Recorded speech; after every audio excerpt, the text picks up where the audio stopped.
अस्सलाम वालेकुम दोस्तों, मैं उम्मीद करता हूँ आप सब ठीक होंगे, खैरियत से होंगे, खुश होंगे। जैसा कि कल हमारा जो एक लेक्चर था वो स्टोरी पे था।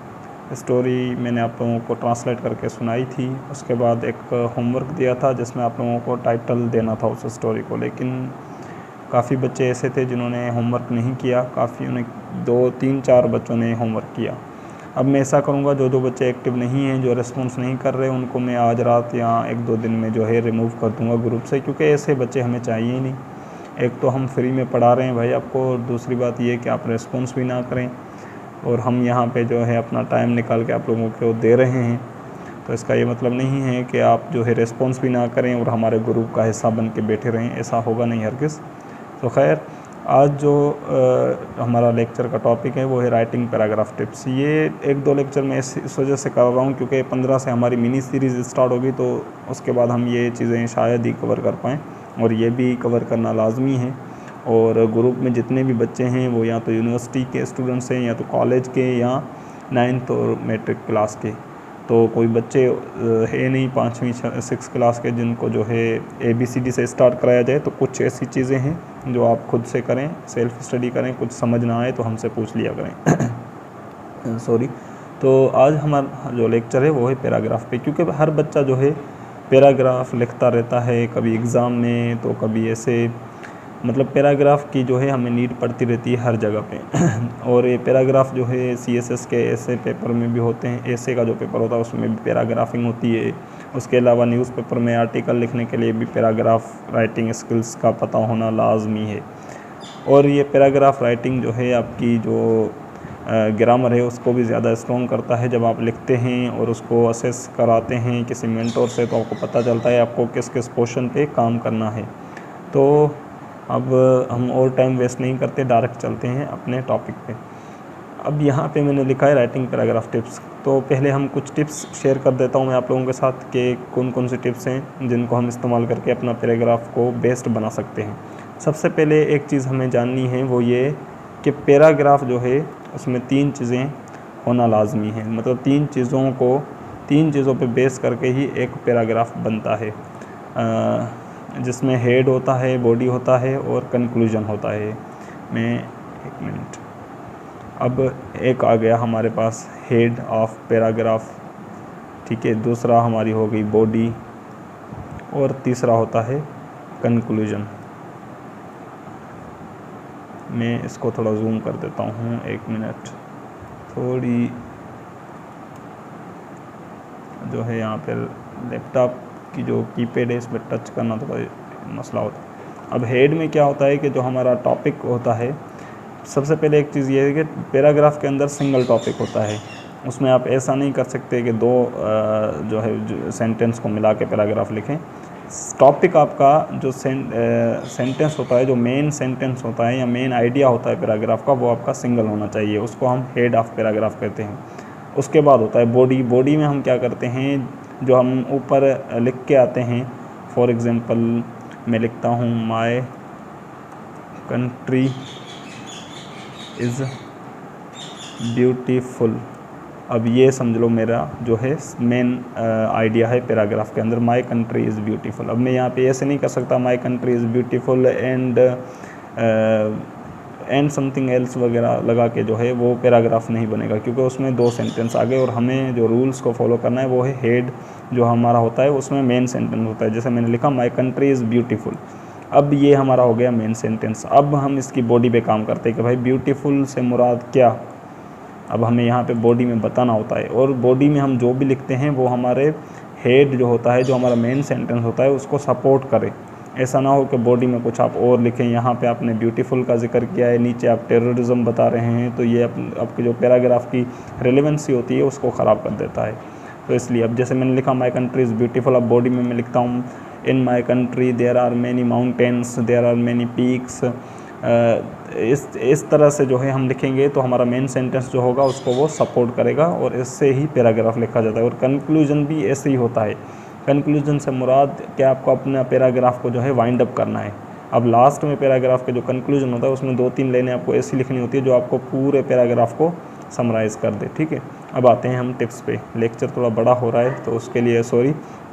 अब हम जल्दी जल्दी इसको डिस्कस कर लेते हैं। अब स्टार्ट करते हैं, जूम कर दूँ मैं थोड़ा, आप लोगों को क्लियर दिखेगा।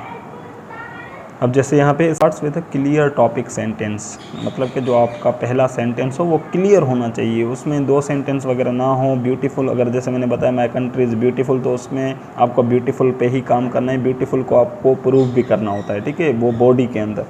उसको जो हमारा पहला सेंटेंस होता है उस वो मेन आइडिया होता है हमारे पैराग्राफ का, तो आपका वो मेन आइडिया जो है वो क्लियर होना चाहिए।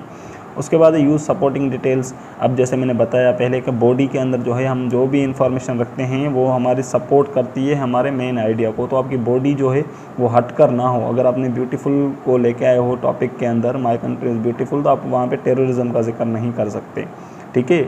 उसके बाद use transition words and phrases. हाँ, और जब पैराग्राफ के अंदर हम लिखते हैं तो हमें सेंटेंस के बीच में फ्रेजेस का भी हमें इस्तेमाल करना चाहिए, या ट्रांजिशन वर्ड्स का इस्तेमाल चाहिए, जैसे हाउ एवर हो गया, फर्दर मोर हो गया, इन एडिशन हो गया, या आप कनेक्टर का भी इस्तेमाल कर सकते हैं अपने पैराग्राफ के अंदर। उसके बाद एम फॉर कोहेसिव पैराग्राफ, ये वही बात कर रहा है कि आपके पैराग्राफ के अंदर जो है एक रिलेवेंसी होनी चाहिए आपके मेन आइडिया के साथ, जो आपने पहला जो आपका टॉपिक है उसके साथ आपके बॉडी के अंदर आप जो मटेरियल दे रहे हैं, जो डेटा दे रहे हैं, उसके अंदर कोहेसिव होनी चाहिए, रेलेवेंसी होनी चाहिए, हटकर ना हो आपका, ठीक है। उसके बाद यूज़ एक्टिव वॉइस। अब ये यहाँ पे ग्रामेटिकली बता रहा है कि आपको पैराग्राफ के अंदर जो है राइटिंग लिखनी होती है, आपका जो सेंटेंस होने चाहिए वो एक्टिव वॉइस में होने चाहिए, पैसिव वॉइस में नहीं होने चाहिए।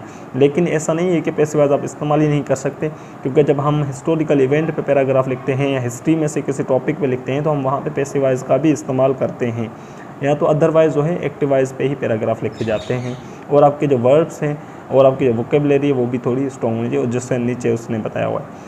अब यह है your sentence structure to keep your writing interesting. जो आपका सेंटेंस स्ट्रक्चर हो वो मतलब उसमें मिस्टेक्स ना हो, ना रिपीटेशन ज़्यादा होनी चाहिए, और ना सेंटेंस आपके बड़े होने चाहिए ना छोटे होने चाहिए। अगर आप बड़े हैं तो आप उसमें कनेक्टर का इस्तेमाल करके जो है आप अपने पैराग्राफ के अंदर एक अट्रैक्टिव या जो है आप अपने पैराग्राफ को मतलब कि ज़्यादा बेहतर बना सकते हैं, ठीक है। उसके बाद है प्रूफ रीड। अब प्रूफ रीड से मुराद यहाँ यह है कि अब जब आपने अपना पूरा पैराग्राफ लिख लिया है तो अब आप उसको एक प्रूफ रीडिंग दें। प्रूफ रीडिंग से मतलब आप अपने पूरे पैराग्राफ को रीड करें, देखें कहीं पे कोई मिस्टेक्स तो नहीं हुई है, ग्रामेटिकली या स्पेलिंग, इवन पंक्चुएशंस की मिस्टेक्स भी पैराग्राफ के अंदर काउंट होती है जब आप किसी न्यूज़पेपर के लिए लिखते हैं या ऐसे में लिखते हैं।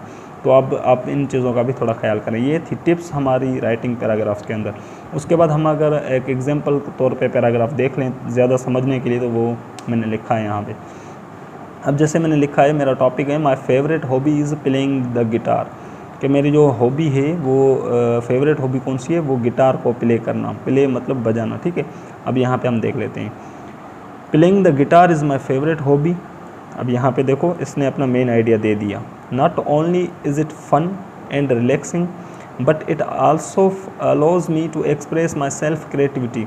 मतलब कि जो गिटार है वो सिर्फ मेरे लिए एक बजाने के लिए एक खिलौना नहीं है, उसके थ्रू जो है वो मुझे अलाउ करता है अपनी क्रिएटिविटी को एक्सप्रेस करने के लिए, ठीक है। I have been playing for a few years now and have developed some skill that I am proud of. और ये जो है मैं काफ़ी सालों से बजा रहा हूँ और अभी जो है मैंने इस स्किल को जो है ज़्यादा डेवलप भी कर लिया है और मुझे फ़ख्र है इस पर। For example I can play a few different chords and even some simple songs, कि जैसा कि मैं बहुत से डिफरेंट कॉर्ड्स भी बजा देता हूँ और कुछ जो है सिंपल सॉन्ग्स होते हैं उस पर भी अपने गिटार को बजा देता हूँ। अब यहाँ पे देखो इसने ट्रांजिशन वर्ब का इस्तेमाल किया है, additionally I love to learn new techniques. और मैं जो है ज़्यादा एडिशनली का मतलब ये है कि अब मैं इसमें कुछ और वो बता रहा है अपने बारे में कि मैं जो न्यू टेक्निक्स हैं उसको सीखना पसंद करता हूँ। And songs by watching tutorials on YouTube, और जो सॉन्ग्स होते हैं मैं देखता हूँ, ट्यूटोरियल्स जो होते हैं यूट्यूब पे उनसे भी सीखता हूँ। हाउ एवर, अब दूसरा ट्रांजिशन वर्ब आ गया यहाँ पे, however I know that I still have a lot to learn and I am excited to continue practicing. और ये कि मैं जानता हूँ कि मुझे अभी भी और बहुत कुछ सीखना है और मैं एक्साइटेड हूँ अपनी प्रैक्टिस को कंटिन्यू रखते हुए और इम्प्रूविंग को। ऑल इन ऑल, अब यहाँ पे ये जो ऑल इन ऑल से मुराद है ये यहाँ पे इसको कंक्लूड कर रहा है, playing the guitar is a great way, कि जो गिटार बजाना है वो एक बहुत ही अच्छा तरीका है फॉर मी, मेरे लिए, to unwind after a long day and pursue a passion that brings me joy, कि पूरे दिन जो काम वाम होते हैं उसको बाद जो है मैं ये बजाता हूँ तो एक रिलैक्सेशन फील करता हूँ। अब ये था हमारा जो एग्जाम्पल टॉपिक। अब इसमें मैं इसको ज़्यादा एनालाइज भी करता हूँ। नीचे मैंने एक लिखा हुआ है, इस पैराग्राफ में बताऊँगा कि जो हमने ऊपर टिप्स देखी हैं वो यहाँ पे कैसे कैसे काम करती हैं। एक मिनट, ऊपर टिप्स को भी हम देख के आए हैं, उसके बाद हमने एक एग्जांपल तौर पे एक पैराग्राफ था उसको भी हमने देख लिया। अब मैं यहाँ पे एनालाइज करता हूँ जो हमने ये यहाँ पे पैराग्राफ पढ़ा है, इसको हम देखते हैं कि इसमें जो हमने ऊपर टिप्स देखी है वो यहाँ पे कहाँ कहाँ पे काम कर रही है। आप थोड़ा ध्यान लगा के इसको देखें, ये टॉपिक आपके लिए बहुत ही जो है इम्पोर्टेंट टॉपिक है, आगे चल के आपको बहुत काम आएगा। अब देखते हैं। The paragraph starts with a clear topic sentence, के जो पैराग्राफ है ये स्टार्ट हुआ है क्लियर सेंटेंस से स्टार्ट हुआ है, और इसका मेन आइडिया क्या था, playing the guitar is my favourite hobby. अब ये देखो सिंगल आइडिया है और मेन आइडिया है। उसके बाद है सपोर्टिंग डिटेल, अब इसको जो डिटेल जो सपोर्ट कर रही है वो एग्जांपल्स जो दे रही है वो बता रहा है। अब ये जो काम है यहाँ पे हमारा हेड का काम हो गया। अब यहाँ पे हम बॉडी को देखते हैं। The supporting detail and examples are used effectively to help explain and develop the main idea. अब जो उसने नीचे वो बताया है कि मेरी फेवरेट हॉबी तो है, अब उसको इसने नीचे ज़्यादा उसको एक्सप्लेन भी किया है कि मेरी फेवरेट हॉबी है, कैसे है, क्यों है। अब यहाँ पे बता रहे द राइटर एक्सप्लेन्स, के जो लिखने वाला है उसने एक्सप्लेन किया है कि playing the guitar is fun, के जो गिटार है वो बजाना एक तरह से फ़न है, रिलैक्सेशन है, और मुझे वो अलो करती है क्रिएटिविटी एक्सप्रेशन को। मतलब कि जब मैं गिटार बजाता हूँ तो मेरे अंदर से एक नए नए ख़यालात आते हैं, नई नई चीज़ें जो है डेवलप होती हैं, और ये एक स्किल्स भी है जिस पर मुझे फ़ख्र है। अब ट्रांजिशन वर्ड्स जैसे मैंने ऊपर बता के भी आया हूँ, मैं ज़्यादा यहाँ भी बता देता हूँ। ट्रांजिशन वर्ड्स उसने कौन कौन से यूज़ किए थे, तो throughout the paragraph to help connect the ideas and create a smooth flow between sentence.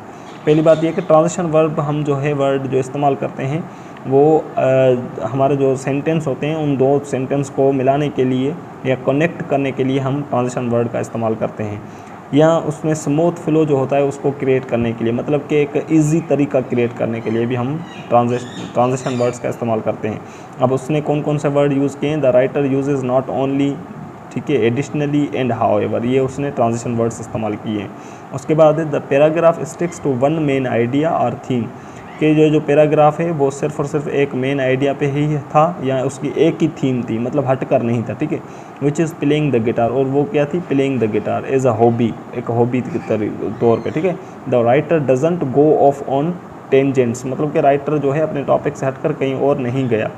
उसके बाद active voice and strong verbs are use to make the writer more engaging and impactful. For example, कि जो writer ने अपने paragraph में लिखा है वो एक्टिव वॉइस के जो है एक्टिव वॉइस पे ही सेंटेंस लिखे हैं, उसके हटकर नहीं लिखे हैं। फॉर एग्जांपल, जैसे the writer uses allows me to express, अब ये देखो allows me to express present simple tense से ही उठाया गया है। डेवलप सम स्किल्स, ये भी एक्टिव वॉइस है। एंड लव टू लर्न, ये भी एक्टिव वॉइस है। इसने पैसिव वॉइस का इसने इस्तेमाल नहीं किया। The sentence structure is very to keep the writing interesting and avoid monotony. अब यहाँ पे मोनोटोनी की मतलब है रिपीटेशन, ठीक है। The writer uses both simple and complex sentence, writer ने जो है एक सिंपल सेंटेंस का भी अपने पैराग्राफ में इस्तेमाल किया है और कॉम्प्लेक्स सेंटेंस का भी इस्तेमाल किया है। The paragraph appears to have been proofread, और जो है ये पैराग्राफ है उसके प्रूफ रीड होने के बाद ही वो अपीयर हुआ है। Carefully as I don't see any errors in grammatically spelling, और इसमें मैंने जो है कोई भी ग्रामर या स्पेलिंग या पंक्चुएशन की कोई मिस्टेक्स नहीं देखी। तो लेक्चर बहुत बड़ा हो गया है और मैं उम्मीद करता हूँ आप सब इसको थोड़ा ध्यान से सुनेंगे। जो चीज़ें आपको समझ में नहीं आएंगी वो आप मुझसे पूछ के क्लियर कर देंगे। हम यहाँ पे अपने लेक्चर को एंड करते हैं। Thank you so much guys.